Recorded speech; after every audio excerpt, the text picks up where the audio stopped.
नमस्कार दोस्तों, मेरा नाम है गौरव तिवारी और आज मैं आपको एक ऐसे कंसंट्रेशन कैंप की कहानी सुनाने वाला हूं जिसको सुनने के बाद आप भी सोचने पे मजबूर हो जाएंगे कि ज्यूज यानी यहूदियों ने ऐसा क्या करा था कि एडोल्फ हिटलर ने उनके साथ ऐसा करा।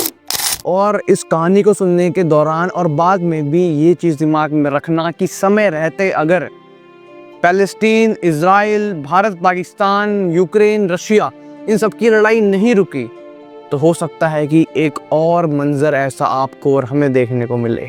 चलिए शुरू करते हैं। दोस्तों सोच के देखो, एक ऐसी जगह जहां लोगों को बोला गया चलो नहा लो और फ्रेश हो जाओ, पर जब वो बाथरूम से बाहर आए तो क्या बाहर आया? सिर्फ उनकी लाश।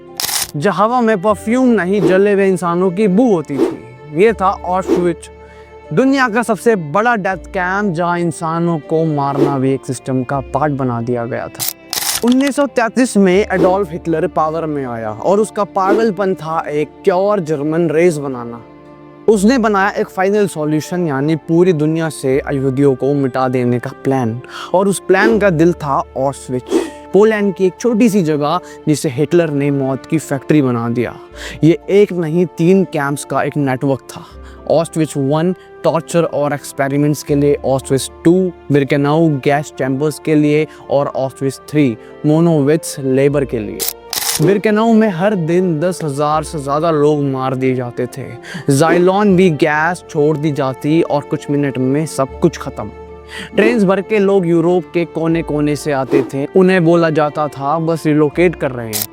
लोगों को 2 लाइन में बांटा जाता, एक में काम करने वाले, दूसरी में वो लोग जो सीधा गैस चैम्बर भेजे जाते। उन्हें बोला जाता नहा लो और फिर दरवाजे बंद, गैस छोड़ दी जाती और सब चुप। बाहर सोल्जर उनके कपड़े, बाल, दांत तक निकाल लेते थे, सब रिसाइकल होता था। ये थी एक डेथ प्रोडक्शन लाइन। और फिर आता था Joseph mangle, angel of death. ये डॉक्टर नहीं, एक शैतान था। जुड़वा बच्चों पे एक्सपेरिमेंट करता, एक को इंजेक्शन, दूसरे को केमिकल, देखने के लिए किसकी मौत पहले होती थी। किसी की आंखों में ब्लू लिक्विड डालता, किसी के पैर तोड़ के उनमें नोट लिखता, वो भी बिना एनेस्थेसिया के। व्हाइट कोट में छुपा हुआ एक मॉन्स्टर। एक 13 साल की लड़की थी जिसका नाम था मिंदू होनिक, अपनी माँ और बहनों के साथ आई। गेट पे उन्हें अलग किया गया और उस पल के बाद मिंदू ने कभी अपनी माँ को नहीं देखा। एक और सर्वाइवर थी जिसका नाम था इरेने वेस। उसके गांव के 100 लोग ले जाए गए, सिर्फ 10 लौट के आए। एक भी माँ बेटी की जोड़ी वापस जिंदा नहीं आई। जनवरी 1945 सोवियत आर्मी ने जब ऑश्विट्ज के गेट तोड़ा तो बस 7,000 लोग जिंदा मिले, आधे मरे हुए तो आधे पागल। ग्राउंड पर लाशों के ढेर, 60 टन इंसानों के बाल और हवा में वो ही बू तो इंसानियत को हमेशा के लिए शर्मिंदा कर गई।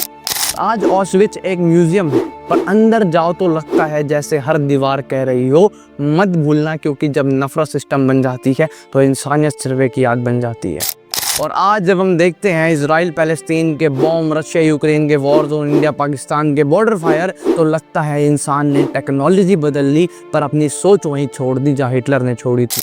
हर वॉर एक नया ऑश्विट्ज बनता जा रहा है, सिर्फ यूनिफॉर्म और फ्लैग्स बदले हैं, दर्द वही है। ऑश्विट्ज सिर्फ यहूदियों की मौत की कहानी नहीं थी, ये पूरी इंसानियत का गले में लटका हुआ लहू भरा मेडल है जो याद दिलाता है कि जब भी हम नफरत के नाम पर डिवाइड होते हैं एक नया हिटलर पैदा होता है। क्योंकि वहाँ सिर्फ लोग नहीं मरे थे, शर्म मरी थी, इंसाफ मरा था और इंसानियत ने अपना चेहरा खो दिया था। मैं आशा करता हूँ कि आपने ये पूरी कहानी सुनी होगी और आपने वो दर्द महसूस किया होगा जो यहूदियों ने उस समय किया था। मैं आशा करूँगा हमारे देश विदेश में जितनी भी लड़ाइयाँ चल रही हैं वो जल्द से जल्द शांत होंगी और हमको एक और हिटलर और ऑश्विट्ज देखने को नहीं मिलेगा। ऐसी देश विदेश की तमाम खबरें जानने के लिए और कहानी जानने के लिए सब्सक्राइब कीजिए आपका अपना चैनल सक्रिय भारत। मिलूंगा अगली वीडियो में, तब तक जय हिंद, वंदे मातरम।